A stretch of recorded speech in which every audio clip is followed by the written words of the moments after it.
Happy Monday, everybody. Welcome into Philadelphia Eagles Now. My name is Chase Sr. Hope you all had a fantastic weekend celebrating the Birds winning a back-to-back NFC East title, and your weeks are off to a fantastic start. A lot to get into here on this show, but of course, as always, no matter where you are, how you're tuned in, thank you so much for making today's show a part of your day and hanging out with me here on the channel. And here's everything that we have coming up. Some breaking news on Eagles kicker Jake Elliott. Yes, kickers and punters are people too. We have some news on the fight at the end of that Eagles-Commanders game from Saturday. Plus, we continue to see some encouraging signs from this Philadelphia Eagles offense. You don't want to miss the numbers that we have coming up here in just a little while. Before we dive into all of that, don't forget to give me a follow and subscribe for daily and year-round Eagles coverage. You can hit that subscribe button right here on Eagles Now, and you can give me a follow on all of my social media platforms at Chase_Senior for additional and free Eagles content. So Jake Elliott, a hot topic in the city of Philadelphia over the last couple of days since that Eagles went over the Commanders, but also this year, and I think sneakily going back to last year as well, missed 3 kicks against Washington on Saturday night. 2 of them counted. He has missed kicks in 4 of his last 5 games. He's having statistically a career worst year. And over the last 2 years, 2024 and 2025, he has really struggled. Now, his struggles last year were kind of covered up by the fact that in the NFL playoffs, he was once again fantastic. But in the regular season, Jake Elliott was lacking, and at times he really hurt this football team. And this has happened to this Eagles team, their special teams unit, and to Elliott when it's become here in 2025 kind of the year of the kicker, and kicking has become nearly automatic for a lot of teams across the NFL. And some of these kickers have developed into serious weapons for their respective teams, being able to connect on kicks from historic distances. You combine that with these new kickoff rules where sometimes you can get the ball at the 35 or at the 40, you're one completion away from being in field goal range because these kickers are connecting from 60 to 65 on a regular basis. You look at what Brandon Aubrey is doing for the Dallas Cowboys, although funny enough, he's missed some kicks of late. You look at Cameron Dicker the kicker, who was actually with the Eagles a couple of years ago. He's turned into the most accurate kicker in the history of football. There are kickers across the league who, with the swing of the leg, are connecting from these insane distances, and they're hitting these kicks, splitting the uprights, giving their teams points on the scoreboard, of course, but also really big momentum changes at the end of halves, at the end of games.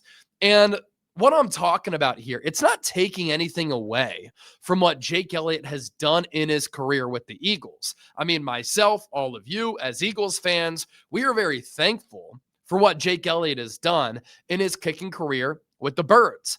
He's been a phenomenal kicker since 2017. He gets brought in as a UDFA that year and hits that 61-yard game winner against the New York Giants. And from that point forward, he's been one of the best kickers in football for nearly a decade here.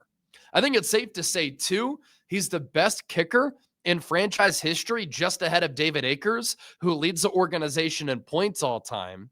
He's one of 4 players in the history of the Eagles organization to win 2 Super Bowls alongside Lane Johnson, Brandon Graham, and Rick Lovato. He's been extremely clutch in the postseason when the pressure is on. 26 of 27 in his postseason career, 8 of 8 on kicks of 40-plus yards, 2 of 3 on kicks of 50 or more yards. But this is a what have you done for me lately league, and lately, Elliott has not been good enough. This season, he is 17 of 24. His field goal percentage of 70.8 is a career low. He's 4 of 8 on kicks of 50-plus.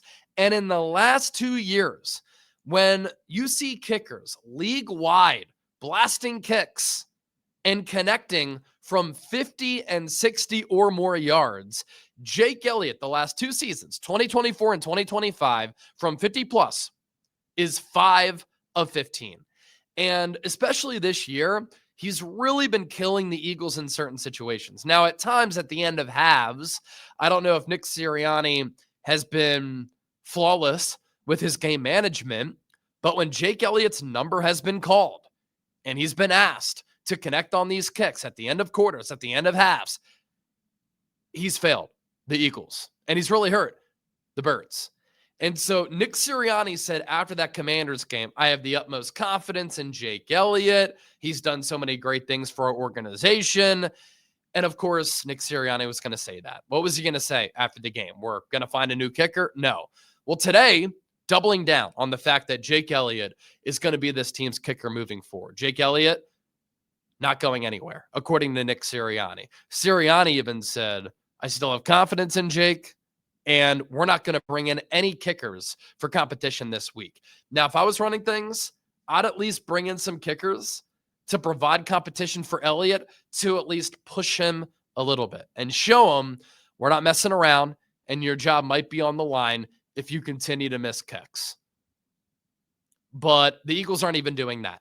They are rolling with Jake Elliott, and this is a little bit risky. The Eagles better hope that this does not hurt them in the playoffs, because if Jake Elliott misses a kick here, a kick there in the postseason, and you lose a game because of that, we're going to look back at this moment and say, Nick Sirianni, Howie Roseman, the Eagles organization, they made the wrong decision. At the very least, they should, I think, in my opinion, try out some kickers to push Elliott, because competition brings the best out of everybody, and maybe that increases his focus. Maybe when you apply a little bit of pressure for a position where it's very mental, that forces you to at least lock in a little bit. There is a financial component here. There's like a $10 million cap hit next year if the Eagles move on from Elliott, because recently they gave him a contract extension. But at the kicker spot, sometimes you just have to eat that, because at the kicker position, when a kicker starts missing a lot, Mike Vanderjagt, Matt Gay, who won a Super Bowl with the Rams in 2021, sometimes you can just lose it mentally and not regain that. Hopefully Jake Elliott can regain that. Some of these numbers are very alarming. He's tied with Jake Moody, who was drafted by the Niners in the 3rd round in 2023, and then was cut after game 1 this year for the lowest field goal percentage among kickers at 75%. Elliott, 45 of 60, Moody, 39 of 52. Elliott, again, 5 of 15 on those kicks of 50-plus yards. Percentage-wise, that is 33.3%. Elliott did say after the game on whether his recent struggles are mental, he said, no, honestly, not at all. That's kind of what is frustrating about it. I don't feel that way at all. I kind of wish it was mental, easier to fix. He said it's a production-based business. And what's odd, especially in that game against Washington, he missed all of those kicks to the left. Make the necessary adjustment. Jake Elliott is the NFL's 2nd highest paid kicker, and right now he is 34th in field goal percentage. Hopefully the Eagles sticking with him can give him some confidence. He might say publicly to the media it's not a confidence issue. I think it might be a little bit. He's also had to deal with a couple of different long snappers this year. What you might want to hang your hat on is that the leg is still there. I mean, he's still able to connect on these long kicks. The accuracy just isn't there. So the Eagles today, breaking news, sticking with Jake Elliott. He is not going anywhere, at least for another week. As for that fight at the end of that Eagles-Commanders game, no suspensions. The NFL making that announcement today. It was kind of Darius Cooper who was mixing it up with a couple of Commanders players, and then Tyler Steen took on like a handful of Commanders players by himself, and there was a little bit of a melee at the end of that game. The Commanders taking exception when the Eagles went for 2 to put the game on ice. Thought it was an absolute loser comment from Dan Quinn when he said, that's how they want to play. We'll see him again in week 18. It's like, Dan, you punted with under 7 minutes to play when your team was down 21-10. Nick Sirianni made the right decision in going for 2 to officially end the game after a couple of weeks ago. They lost a 21-0 lead to the Cowboys, and you're complaining about this? It's funny that Dan Quinn said that, and then a few hours later in that insane Packers-Bears game, prior to the Bears recovering that onside kick, they had a 0.4% chance of winning. You think the Packers wish that they could have done things differently from a game management standpoint to further pull away from Chicago? Loser stuff from Dan Quinn, but no suspensions for that fight on Saturday. So Tyler Steen will stay at right guard. And then I covered this news last night. Massive news that some people in the comment section were saying, is it massive news? They're like, the title says massive news. This is clickbait. It's like getting back Lane Johnson after missing more than a month, and Jalen Carter, who's one of the best defensive players in the league, and Lane Johnson is one of the best tackles in the league. It's not big news. And then this news also confirmed today that Nakobe Dean's hamstring injury, only a slight tweak. It's not serious. So he's not going to be out that long. So I called that massive news last night, and somehow people were befuddled by me titling it as massive news. There are 3 starters on this Eagles team and all fantastic players. Anywho, Tyler Steen, dog. Loved how he stood up for his teammates and was willing to take on all those Commanders players. I also want to touch on this. The Eagles offense continues to find its stride. Over the last 3 games, I've been very encouraged with what Philadelphia's been able to do on the offensive side of the football from a concepts, play design, play calling, scheme standpoint. I think they've done some really nice things. Some people will say, Chase, they've only beaten the Raiders and the Commanders. This is the NFL. Majority of games are decided by 1 score or less. You saw how Washington came out in that first half. They wanted it. They fought, played hard. They were physical. It was a spirited effort from Washington. But also in that 3-game span of what I've liked, what I've seen offensively, the Eagles also played the Chargers, who have a top 10 defense and are a double-digit win team. And in a wide-open AFC, would it surprise anybody if they won a couple of playoff games and perhaps made it to the Super Bowl? Now, I don't think they will because of their injuries, but the Chargers are a really good team.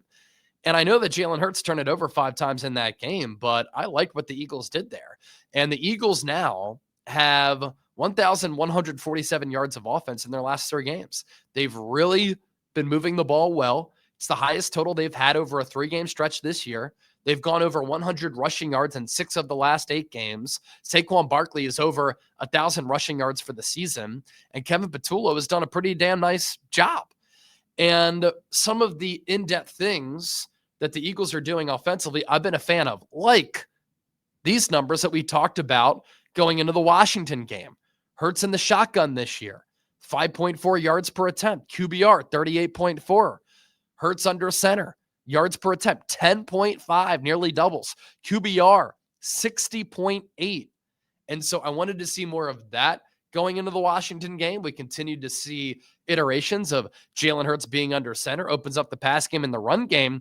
And then something that we talked about after the game and during the game, during the watch party, is how successful this Eagles offense was out of empty formations. And against Washington, it worked really, really well.